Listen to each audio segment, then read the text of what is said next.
Bom dia a todos, meu nome é Wanderson Sante, eu sou da Universidade Federal do Rio de Janeiro e eu faço parte do programa de pós-graduação em ensino de História.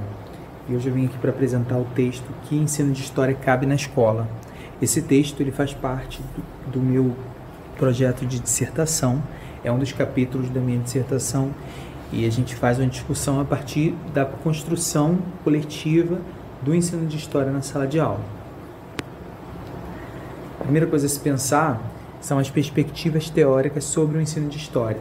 É importante a gente refletir que problematizar o ensino de História, ele é uma necessidade da escola, ele é uma necessidade dos professores e de todos aqueles que estão envolvidos nesse processo de construção do saber histórico, do ensino e da aprendizagem. Uma segunda questão é que ensinar história ela vai garantir possibilidades para que o aluno construa o conhecimento histórico de forma onde ele vai mobilizar aquilo que ele já experienciou fora da sala de aula e vai trazer para a sala de aula, e essa história ela vai fazer sentido, esse ensino ele vai fazer sentido na vida desse estudante.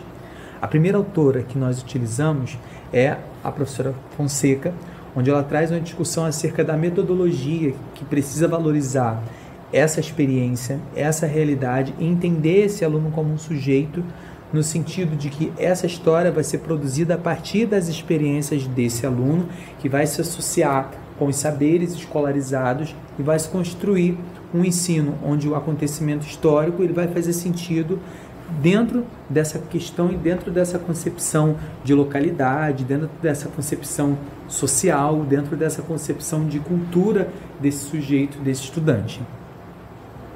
O segundo autor que nós utilizamos é o autor chamado Segal, de 2009, onde ele discute a necessidade do conhecimento histórico que precisa estar vinculado às questões de sociabilidade desses estudantes.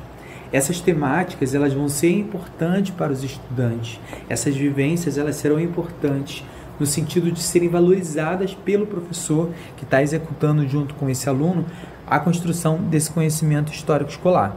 Então, para o autor, o conhecimento histórico, ele precisa contribuir para a formação desse indivíduo. Existem algumas características para esse aluno.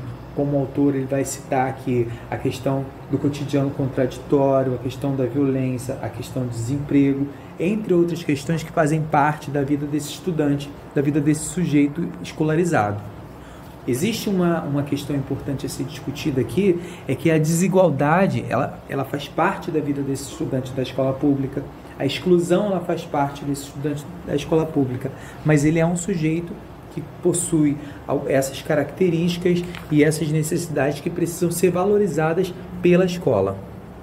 O terceiro autor que nós utilizamos é a professora Circe Bittencourt. A professora Circe Bittencourt, ela traz uma reflexão, tá? E traz também algumas questões acerca da concepção do saber histórico escolar, acerca da disciplina História em si, na própria sala de aula. A professora Circe, ela discute que esse conhecimento histórico escolar, ele vai oportunizar uma construção de novos saberes que serão concebidos pelos estudantes como uma possibilidade de aprendizagem de forma ativa, onde esse aluno, onde essa aluna, onde esse estudante da escola pública, ele vai ser capaz de promover uma mudança na sua prática social de forma contextualizada, onde a gente vai romper com a questão de como se ensinava a escola anteriormente. Tá? É importante a gente lembrar que antes o saber histórico escolar em sala de aula, ele era trabalhado de forma onde a fixação, a memorização e a forma como esse aluno era visto, a forma como ele era colocado, né, em segundo plano, ela não faz parte mais dessa nova forma de se construir o conhecimento histórico escolar em sala de aula. Hoje nós temos uma concepção de que a escola não pode ver esse aluno de forma passiva. Esse aluno ele tem uma contribuição para essa prática escolar. Esse aluno ele tem uma questão de uma necessidade, de uma consciência crítica. Esse aluno ele traz uma série de habilidades, ele traz uma série de saberes, ele traz uma série de construções e de condições culturais que dão a esse professor um desafio na forma de ensinar. Para finalizar esse trabalho, eu trago aqui uma frase de Paulo Freire, onde ensinar não é transferir conhecimento, mas é criar possibilidades para a sua produção ou para a sua construção. Então, por meio desse trabalho, nós esperamos apontar um caminho na prática diária desses professores, reforçando a necessidade de uma formação continuada para os professores, num debate onde a produção do conhecimento histórico de forma efetiva entre estudantes e professores dê sentido à escola e dê sentido na vida desses estudantes. Espero que vocês consigam ler o trabalho escrito para que possam compreender melhor essa questão da história, da produção do conhecimento e do saber histórico escolar em sala de aula. Muito obrigado.